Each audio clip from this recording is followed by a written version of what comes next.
Guys, I had to do a gig for a Saudi prince recently, and I got the gig because Aziz Ansari from the TV show Parks and Recreation turned it down, and I'm a 15th of the price.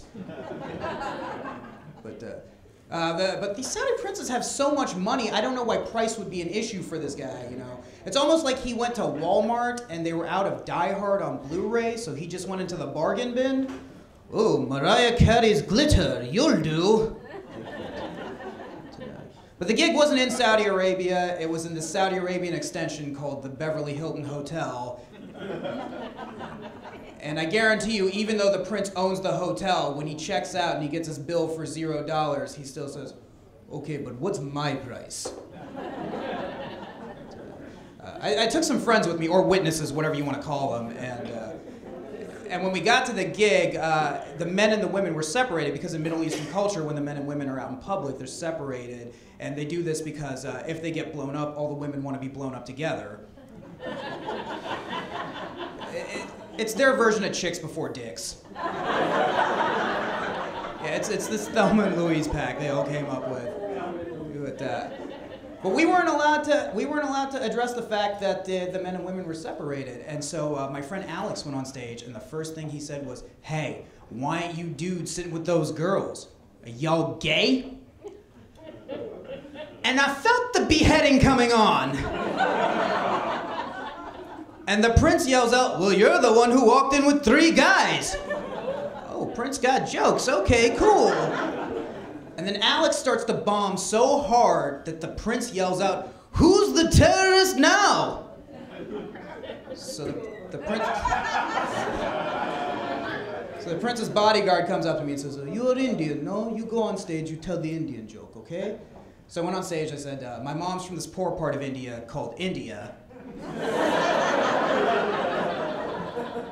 And the prince just starts dying laughing. So like, all right, cool. I'm just gonna make fun of Indian people for the next half hour. And then I do a few more jokes like that, and I say this other thing. I say, my parents had an arranged marriage, which is basically a business agreement, and they don't believe that you fall in love with someone. They think that you learn to love them, which sounds like a hostage situation to me. I don't think that's love. I'm pretty sure that's Stockholm Syndrome. Or the last season of The Bachelor. And the prince's bodyguard stops me and says, "This is the prince's arranged wife. Are you making fun of their marriage?" "Oh, my bad. I didn't realize you guys did that in that culture.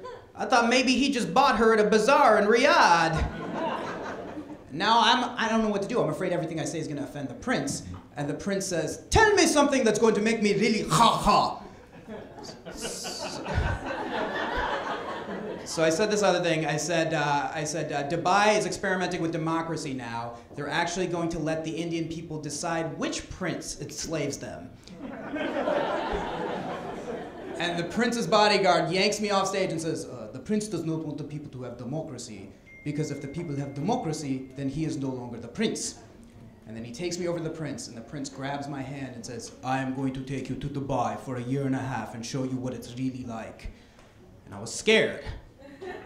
And I didn't know what to do, and the bodyguard was hovering over my head. And at that moment, I was just praying to God that Liam Neeson was gonna bust in and shoot the prince. Guys, I'm Jay Manny. Thank you very much.